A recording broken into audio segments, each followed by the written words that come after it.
Back here at Midway then, in Pacific War by Victory Games, and someone kindly pointed out to me on YouTube that submarines are not put in task forces but are in fact just placed on the map, so I've added submarines to the map over here and in here and over in the Aleutians over there. Now, if I find any more I'll add those as well, but I think I've caught them all. So we've got a new battle cycle started, and it is dusk and we're in the advantage determination phase. Both sides would seriously like to win this. The Americans with a +2 on their dice roll due to the operational condition being ambush CV. One interesting point to note in that this is a 28-day operation, and with the current battle cycle and remaining battle cycles, that would give us 1, 2, 3, 4, 5, 6, 7, 8, 9 more battle cycles. And for the carrier group, the Japanese carrier group, to make it back to anything that will count as safe harbour for the end of the operation, which would be in the Marshalls here, because they can only move 1 hex, would be going 1, 2, 3, 4, 5, 6, 7, 8, 9. So they have just about got the legs to get back to shallow water where they can safely deactivate and end the mission, end the operation without all being lost. So that's good news for them, but it does mean that the Japanese carriers are now having to withdraw right now. So that's one point to note. The other point to note is that the Americans are here with their carriers, and these are the Japanese carriers, and that means that all this lot are not, and the Americans are not keen to find out how the Yorktown will fare in a gunnery duel with the Yamato, so they would like to win this initiative, because otherwise they might well be finding out repeatedly, because once they're caught, even at 2 movement, they ain't getting away, because their enemy can move 2 as well, so they may be in ongoing duels with the Yamato until they can get away somehow. So they would like to start the process of getting away right now. So let's have a quick roll on the initiative. The blue dice is the Americans, the white is the Japanese. Let's see how this goes. It's an 8 and a 3. The Americans have won the initiative and will be the advantage player.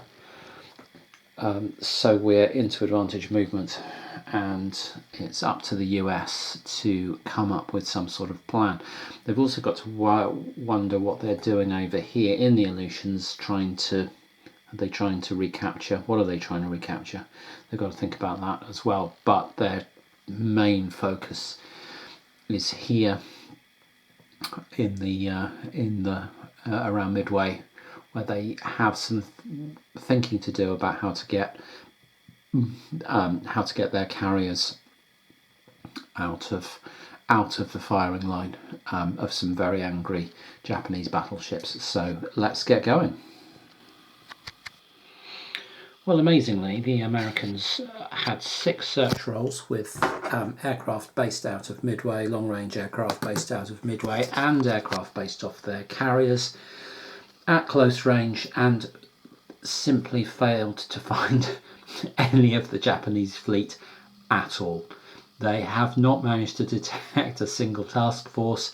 The Japanese have ninjaed, thrown down their smoke bomb, and just vanished into the sea.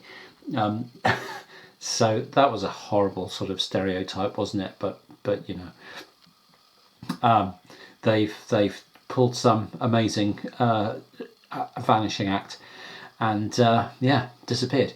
So the Japanese managed to detect the big stack of American task forces, which are pulled back behind a screen of submarines. They just want to try and deter pursuit. They'll fail, but they want to try and make it as awkward as possible. So that's what they're up to, and they've advanced up here towards a landing in the Aleutians, a counter-attack in the Aleutians, and haven't been detected, but haven't detected anything either. So there we are. That is the American advantage movement, and given that they haven't got a single thing detected, they're going to struggle to fly any worthwhile air missions. So we're going to go into the disadvantage movement phase now, and the Japanese are going to get to respond. Well, I played out the rest of this battle cycle, and there wasn't any combat that could happen. The Americans couldn't run any air missions because they passed through their air mission phase. The Japanese didn't really have any viable aircraft because they're having to move their carrier force away from the battle zone. So there weren't any air missions to do. There wasn't any naval combat to do, and so I didn't go through the exercise of rolling all the detections just to remove them again. So we moved into the next battle cycle, which is night down here in the lighting conditions. I rolled the initiative, and we got an 8 for the Japanese and a 2 for the Americans, even with a +2. That's a 8 to 4. This means that we are now into an advantage movement phase for the Japanese, and they are going to be hunting down the American carrier group. They know where it is. I should flip these back over, but they had detections on them, so there's the Japanese are going to be attempting to bring the carrier group to battle, and yeah, that's going to be fun. So let's see how this goes. There are now obviously going to have to be some fairly considered detection rolls as things start moving, but yeah, let's see what the Japanese can do, if anything, to put some pressure on the Americans here. The Japanese are also in strike range of Midway, and are likely to throw in an amphibious assault on Midway into the mix here. So we could see some interesting times in this battle cycle. Let's see how it goes. Okay, here at Midway, we've got some action going on. The Japanese have pushed forward a task force into an American task force here. They've pushed a task force here into an American task force here. We've got a Japanese task force in the same space as a sub. We've got Japanese troops landed on Midway, and we've got a Japanese task force in the same hex as a American task force here. So lots going on now. 4 potential naval contacts. I'm not sure what's going to happen with the submarine in the task force. Don't know what happens there. And an amphibious assault to do. I'm going to start on the right and work right to left. So we start making detection rolls to see whether these forces find each other. So there haven't been any other detections, by the way, because that you can't fly air missions, so because it's night, so there seemed little point in making all kinds of rolls for detections, which you then couldn't use unless you were in naval combat. And since we've got all these naval combats, it seemed sensible just to for the Americans to wait and see what the Japanese did, and the Japanese knew that they were going to be searching same hex with naval units, so it seemed sensible what happened. Over here then, both sides find naval units in the same hex with a naval search on a 0 through 5. So I'm going to roll both dice at once, and we'll see how they get on searching for each other. And over there the Japanese have got a 1 and the Americans have got a 9, and I think that means surprise for the Japanese, because they've found yes, the enemy shipping without being spotted. So let's sort this naval combat out, then I'll come back. Well, with the dice in my hand, I actually rolled out the detections across the board for all 4 of these naval confrontations, and we ended up with a Japanese surprise here, both sides detected here, so just an engagement, and both sides detecting here, so another engagement. So that's what we've got to resolve now. Wow. And I'm still over here, so with Japanese surprise, the range in open water in the night starts at medium, and the Americans won't get to fire, and both sides have to place 4 ships from their task forces in this opening round, and then 4 ships in the second round if there and then 4 ships in the third round if there is one, if no one withdraws. So the Americans have got a heavy cruiser, a light cruiser, a damaged light cruiser, and their amphibious sort of transport, amphibious destroyer transport. And the Japanese have thrown in a heavy cruiser, a light cruiser, a destroyer, and their amphibious transport. They also, the only other ship, the only unengaged ship, therefore, is the Japanese light carrier, which they haven't put into the battle yet, not surprisingly, but yeah, they didn't know quite what. Well, they would have known what they were facing, but anyway, what's the point in risking your carrier? That amphibious transport has done its job for the Japanese, so they don't really need it anymore, and the carrier couldn't have fired any more than that can. So yeah, it's going to be a round of shooting from the Japanese here. So let's just see what they want to do. I think they want to shoot the transports, really, don't they? They want to try and stop the Americans landing these transports to retake the Aleutians. So let's see what they've got. This heavy cruiser has got a gunnery of, at medium range, of 2, or a torpedo of 2. I think they can fire both. I'm going to check that in the rules, but I'm fairly sure that you can fire both. So let's have a look. In fact, let's have a look down our list. We've got a light cruiser here with ratings of 0. That's quite hard to read, actually. Let's zoom in here. That looks like it says 0 with a 4 subscript and 0 with a 4 subscript. So maybe you have to, who knows what that means. I'm going to have to look that up on that light cruiser. And what's this destroyer got? He's just got a flat 0, but a medium range torpedo strength of 3. Okay, well, we're going to have to think quite hard about what we're going to do here then. But first I need to check and just reassure myself that you can fire gunnery and torpedoes at the same time.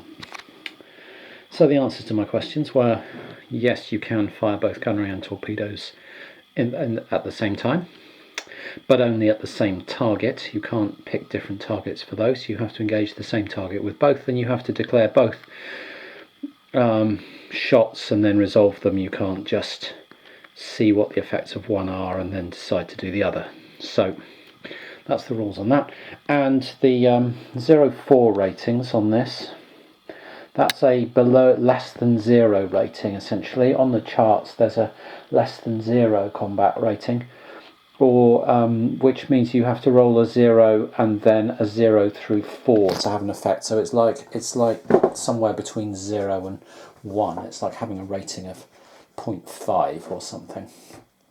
Anyway, let's have a roll then. Let's sort of allocate targets. It's not clear from the rules whether you have to do all the target allocation and the rolling. I think you probably should, though.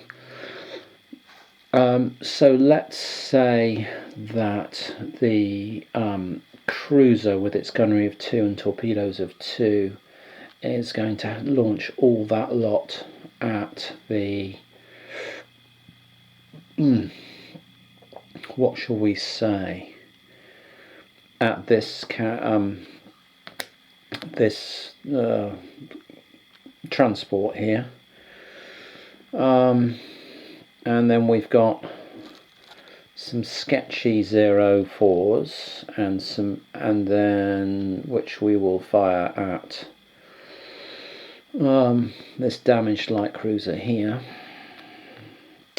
We can select multiple targets, or we can set the same thing for multiple shots. So then we've got our 0 gunnery and 3 torpedo destroyer, who would like to also have a go at those transports, I think. And then we've got our amphibious, which won't have any armament on it. Indeed it doesn't, so we'll leave that out of the equation. Okay, so a 2 torpedo and then a 2 gunnery and then a 2 torpedo. Let's roll these out, and they're just rolled on the 2 table, so these are pretty sketchy attacks. You basically need to roll under your rating to score a hit, so a 2 will hit on a 0 through 2, so a 30% chance. So let's give them a couple of rolls. So the 2, having said that, that will be medium range versus naval. That's 1 hit, and a 0. that's some good shooting there. That is a critical hit, which I've not done before. I think I've rolled a 0 but not explained critical hit. So a 0 has a critical hit, and you roll another dice, and on a 0 through 5 it has no effect, and on a 6 through 9 it does additional hits. 6 to 7 1, 8 is 2, and a 9 is 3.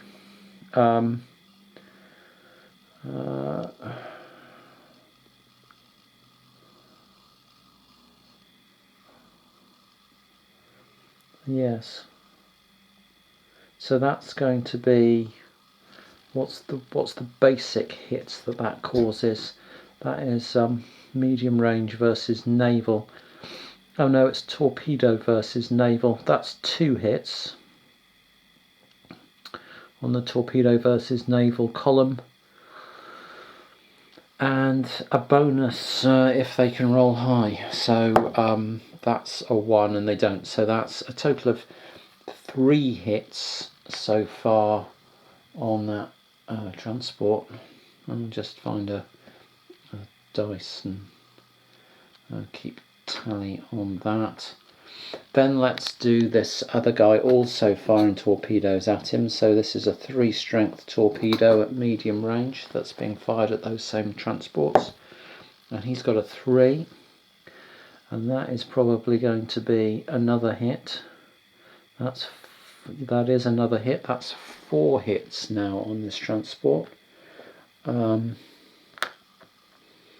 And then finally we've got our 0 through 4 against that light. That's 0 with a 4 superscript, so he needs a 0 to hit, and that will not be a critical. He'd need another 0 for a critical, so he gets a 1, and that isn't a hit. So we've got 4 hits against that transport there, and the question I suppose now is, what impact does that have on the regiment it's carrying? So I need to go and check that out, but then we're going to move into the second phase, and we're going to get to bid for range for each side, and that partially will be determined by what's going to happen to that infantry regiment the Americans are carrying, because they're rather keen on keeping that safe, but if it's already decimated by the 4 hits, then their views on continuing the combat might be different. So let me look that up first. Okay, nice and simple answer then. For APDs, these destroyer transports, they anything being carried takes a hit for each hit they take. If it's amphibious transports, AAs, then it's 2 hits to the thing being transported for each hit they take. So this would have been 8 hits. As it is, it's 4 hits, and it's a 3-step unit. So that infantry regiment is gone.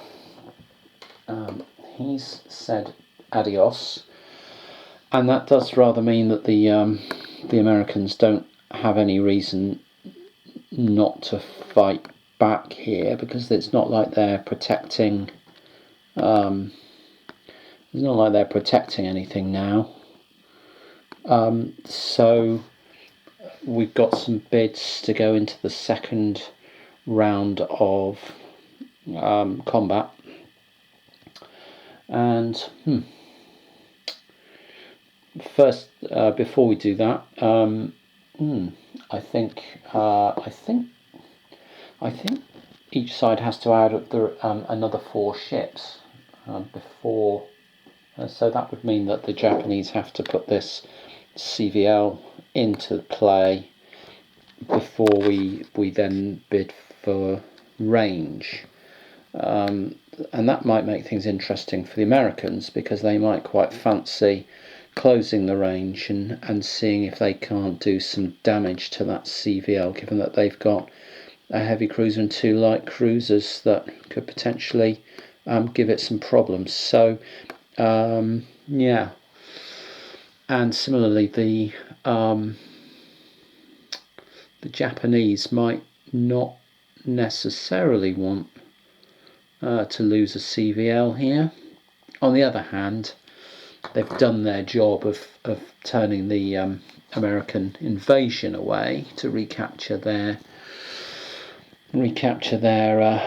gains. So do they care? Yes, they do care. So the Americans are going to bid short, and the Japanese are not going to withdraw, because that would give the Americans a free shot. So they'll bid long. At medium range, a long-short bid results in short, though. Okay, well they'll have to take that. So we're going to move to short range for round 2, and firing is simultaneous now, so we can do it in any order we like.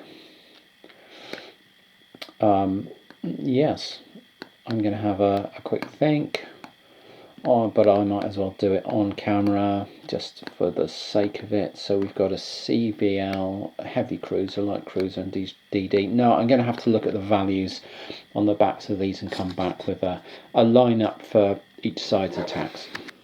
Okay, so the Japanese are going to fire everything they've got from their heavy cruiser and this destroyer into the American heavy cruiser, and they're going to target the damaged light cruiser with their light cruiser. And then the Americans are going to throw everything that they can fire, everything with firepower, into this light carrier here. So yeah, let's go for it. I'll do the Japanese first. So they've got a heavy cruiser with a gunnery of 5 and a torpedo of 4, and a destroyer with a gunnery of 2 and a torpedo of 7 in here. That's pretty dangerous. So let's give them 4 rolls and see what they come out with. So gunnery 5, they get a 2. Gunnery 5, 2, green column, drop down here. Short range naval, that's 2 hits. Then a torpedo of 4, and they get a 0. Wow, that is unpleasant. That is what that is. That is 3 hits and a critical, and the critical is a 0, which has no effect, but that's another 3 hits, and that's a sunk heavy cruiser. We don't even need to bother firing anything else. And then this light cruiser here is just rolling on its. I think it's got a factor. It's got 1 firepower at this range. Yeah, it's got a 0 and a 1, so it'll fire both of those. It's 0 gunnery, then rolls a 2, and it's 1 torpedo, rolls a 9, And that is the end of that. And yeah, that's all the Japanese firing done then. Now we should mark the Japanese get 2 torpedo shots during an operation. So anything that's fired torpedoes more than once, well, everything is going to get marked 0 torpedoes, I think. So that would be that marked up like that, each of those ships with a 0 torp marker. The other side is a 1 torpedo marker, because the Japanese get 2 torpedo shots per operation, whereas the Americans only get 1. So, but they fired twice. So let's give the Americans their rolls then. Everything is against the light carrier. They've got a gunnery of 5 but no torpedoes. Here they've taken 2 damage, so they've got a gunnery of 2 and no torpedoes. Down here they've got a gunnery of 4, so they've basically got a 5, a 4 and a 2. Let's give them their rolls then. 5 gunnery, short range. They get this is getting pretty dangerous. Okay, so 5 gunnery rolling a 0 on the short range naval is 3 hits, and that's also a critical. So let's see what their critical results in, and that's a 0, which doesn't do anything, but that's 3 hits, which cripples the carrier. And then we've got a 4, and that misses, and then we've got a 2, and that misses. Okay, so we've got a sunk heavy cruiser on the American side, and we've got a crippled carrier on the Japanese side. And we're going to move into the next cycle. Yeah, because we've got a third battle cycle where you have to put all your remaining ships in. So let me just sort this out and we'll go again. Well, I've just been rechecking the rules on naval combat, and you can only, if you're taken by surprise, you don't get to fire in either of the first 2 phases, which would essentially mean that the Americans would have bid withdraw in phase 2, and we wouldn't have got a phase 3. They wouldn't have got any hits on the carrier. So yeah, live and learn. So yeah, I need to double check that I'm doing this correctly. Well, I was double checking that I was doing it correctly, and that's what I found. So you get phase 1, and then you move into phase 2 if neither side bids withdraw, and in fact they'd have probably withdrawn after phase 1. So I'm just rechecking the naval combat rules, but I don't think that carrier is going to end up having been damaged. But the heavy cruiser that got sunk with pounded with torpedoes and gunnery and sunk in the first phase is definitely gone. And we're now moving into a rather more sticky situation for the Americans, where their task force has been surprised by these 4 ships here, with more coming. So the Fuso, Yamashiro, Ise and Yamato have caught up with the main American carrier fleet. Now the Americans unsurprisingly have not put their carriers in the front line in phase 1, but it's quite important to them how quickly they get to withdraw. Do they just have to take a pounding on these heavy cruisers and destroyers, or do they have to put will they get to withdraw before the carriers come into the line of fire, is the significant question here. I think they're going to get hit on round 1 and not be able to return fire, and then be able to bid withdraw and get shot in round 2 without returning fire either, but then get away. I think that's how this is going to work, but I need to check. And my understanding was correct, so the Americans don't get to fire because they're taken by surprise. This is at medium range, so 3 of these heavy cruisers are both called the New Orleans for Rather strangely, there must be different era New Orleanses. Anyway, these 3 battleships, the Fuso, Issei and Yamashiro, I think those are all firing at this New Orleans, and the Yamato is firing at this New Orleans, and we're leaving the 2 destroyer groups alone. So 3 shots on 3s. There's no torpedoes going in here and the Americans aren't firing, so 3 shots on 3s at the New Orleans, and we've got a 4 is a miss, 6 is a miss, and a 9 is a miss, and the Yamato rolls a 6, and that's a miss. That is woeful nighttime gunnery by the Japanese battleships. And we will now bid for range, and the Americans will bid withdraw, and I will put them in the withdraw box, and the Japanese will bid short because they wanted to close the range to short. And this means that the Americans don't now have to put anything else into the naval box, which means they don't have to put their carriers down to be fired at. That's good news for them. And the Japanese will bid short, which will leave us, well, it doesn't matter what they bid, they will be firing at medium range with no return fire again, and they'll keep the same line up, 3 3s against 1 heavy cruiser and a 4 against the other one, and we'll see what we end up with. We've got a 6, a 6, and a 6, and a 9, and in 8 dice rolls they've not managed to hit a barn door, so this could have been a calamitous surprise attack on the American carrier fleet by, actually, hold on, I should have actually brought in 4 more Japanese ships. Just because the Americans are withdrawing doesn't mean that the Japanese don't have to put 4 more down. So they've got another battleship, another heavy cruiser and 2 destroyers to bring in. So let's drop these down as well. But yeah, all rather disappointing so far, as you can see. They're doing a terrible job of a surprise attack.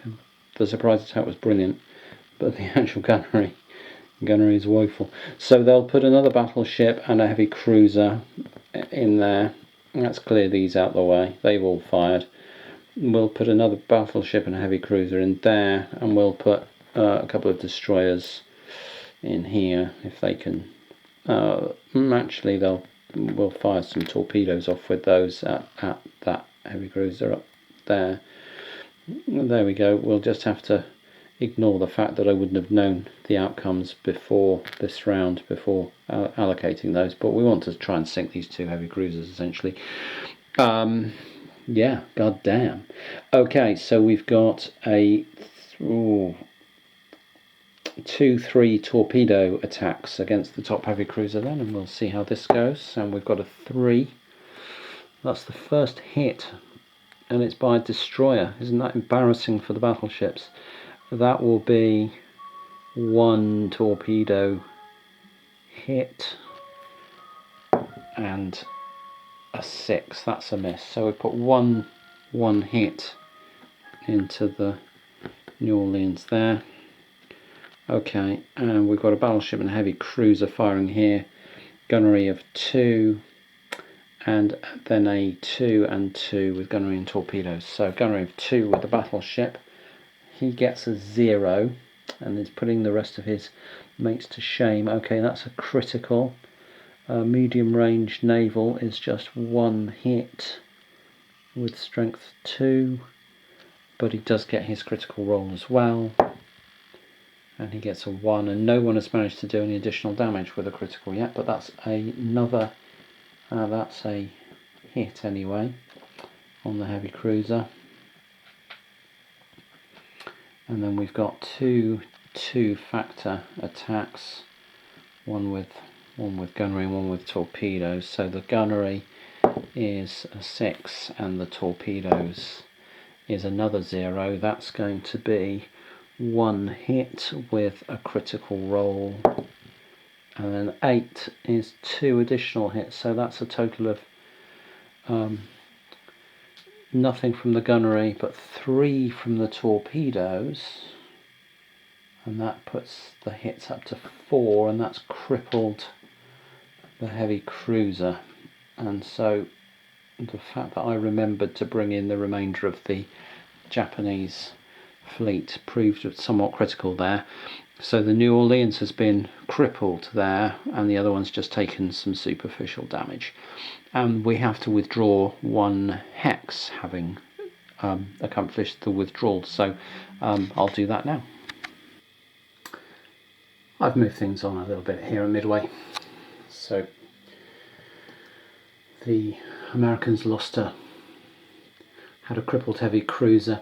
I found some FAQs on this game that said that, because I didn't see anything in the rules about creating new task forces during operations, and I wondered whether the game assumed that some sort of higher power admiralty level decision making body had agreed the task forces and the operational parameters, and now you were stuck with what you'd agreed with, you know, high command or you know, naval HQ or whatever it is. But that doesn't appear to be the case. So you can create new task forces as needed. So in order to get their carriers away, they had to leave the crippled heavy cruiser behind back here.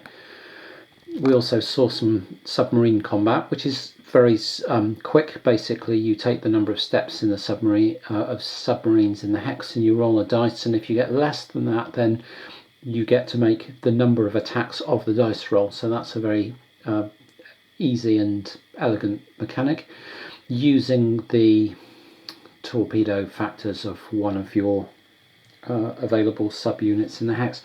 And actually the Americans had some torpedo pot shots at the Yamato and a couple of other battleships, the Fuso and I can't remember, the Yamashiro or whatever. Anyway, they picked 3 battleships, had pot shots at them. The Japanese fought back with anti-submarine combat. Nobody hit anything, and we're here. The other thing that happened was a very bloody fight on Midway itself, where the Japanese landed lots of troops and conducted an amphibious assault, and lost 2 steps to the Americans 1, but the Americans only had 2 steps and the Japanese had 6. So it's now 4-1 in the Japanese favour. So the Americans holding on by their fingertips in Midway, and the initiative roll has come out like this: 5-0 in the Japanese favour, and they've got the initiative again coming into a day turn. So what's going on here is that we've got 7 moves left, and from the Japanese point of view, stuff needs to be moving out if it's going to make it back to a safe harbour, basically. The other thing that's interesting is that the withdraw action from the battle when you're in a naval combat situation moves you a hex, and therefore if you then retreat during your move, you're then 3 hexes away and you're out of strike range of enemy naval forces. So the Japanese now can't catch back up to the American carriers because they're 3 hexes away, and they haven't got the time to go chasing them all around the Pacific. They've got to get back to a port. So it looks futile chasing after them. In fact, it is futile, because you've both got 2 moves and they can just keep moving away, and they'll be moving back towards a safe port, and you'll be stuck in the middle of the ocean and then eliminated for failure to what's the terminology used, to deactivate in a legal hex. And also the Japanese don't want to sit around with their prized fleet just letting the Americans have cheap pot shots with torpedoes at them. So all they want to do is take Midway. They've successfully defended their gains in the Aleutians. The Americans are withdrawing there because they can't fulfill their operational objectives with no troops left. So they're happy there. Over here, they probably want to split now because there's nothing left for them to do. And, battleships or not, they can't wait around. I suppose they could bombard. They could try bombarding the Midway. They might try that, but they really do have to be making a move. So I think that's what we're going to do. So I think this game's going to actually wind down now, as both sides lick their wounds and withdraw to safer waters. I'll check out what happens and I'll come back with any action, but that may simply be a ground combat on Midway because there's the decisive actions have pretty much taken place now, and we're just winding down. Here we are then in the ground combat on Midway. 6 quality versus 6, 4 steps versus 1. We're on column 10. The Japanese have got a -2 on the die roll for their 4-1 advantage. Well, let's see what they get. They get a 2. -2 is 0, and that is going to be good for them. So this will be on this 0 or less column. Column 10. Can't see for the glare. How many steps did we have? 4 against 1 is a total of 5, so we're on the 2 to 5, and that is a 0-1 result. No Japanese losses, and the American Marines are sadly defeated on Midway. And yeah, that's that done.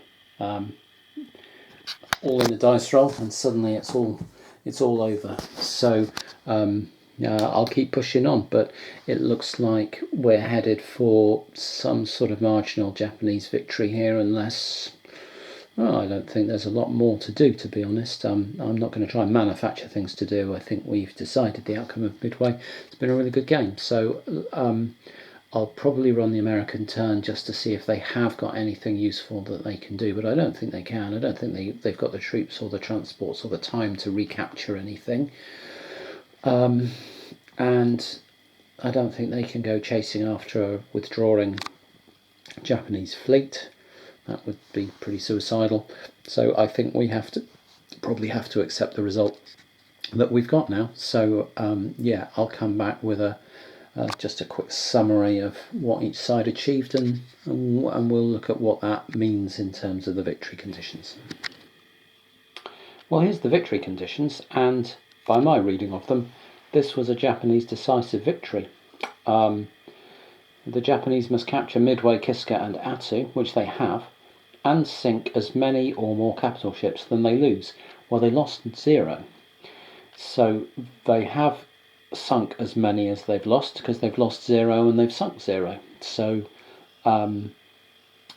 they have fulfilled those decisive victory conditions. So in not losing any carriers, even though 2 were crippled and 1 was damaged, and then winning their ground combats, well, the 2 places that they took, they never encountered any resistance, but in winning the ground combat at Midway, they have effectively achieved all their operational goals, and they haven't lost any carriers doing it.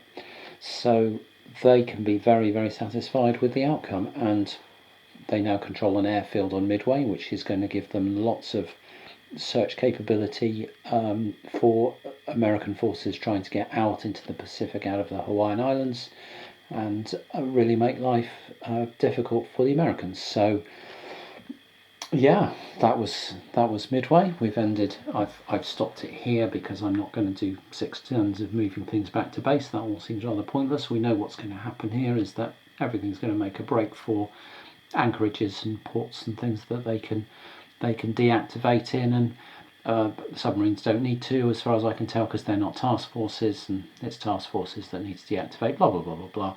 The minutiae of the rules, and it's not the point here, but the point is that the action is petering out because neither side has any reason to stick around anymore. The Americans can't retake what they've lost. They can't hunt down any capital ships to change the result, and neither can the Japanese. So we're all going home, and yeah, this is where we're at. So a decisive victory for in Midway, which is not exactly what I would have predicted when the dice rolls came out in that first American carrier strike against the Japanese carriers. You know, crippling 2 carriers and damaging a 3rd.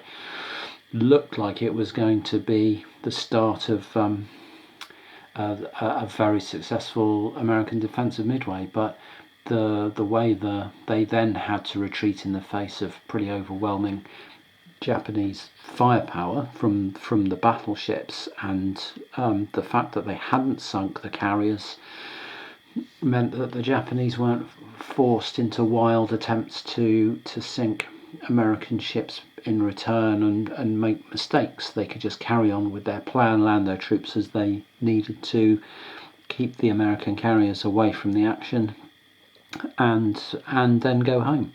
And that's how it turned out this time round. So if I were to play it again, I'd try and come up with I'd be forewarned about some of the things the Americans have got to watch out for, and probably try something.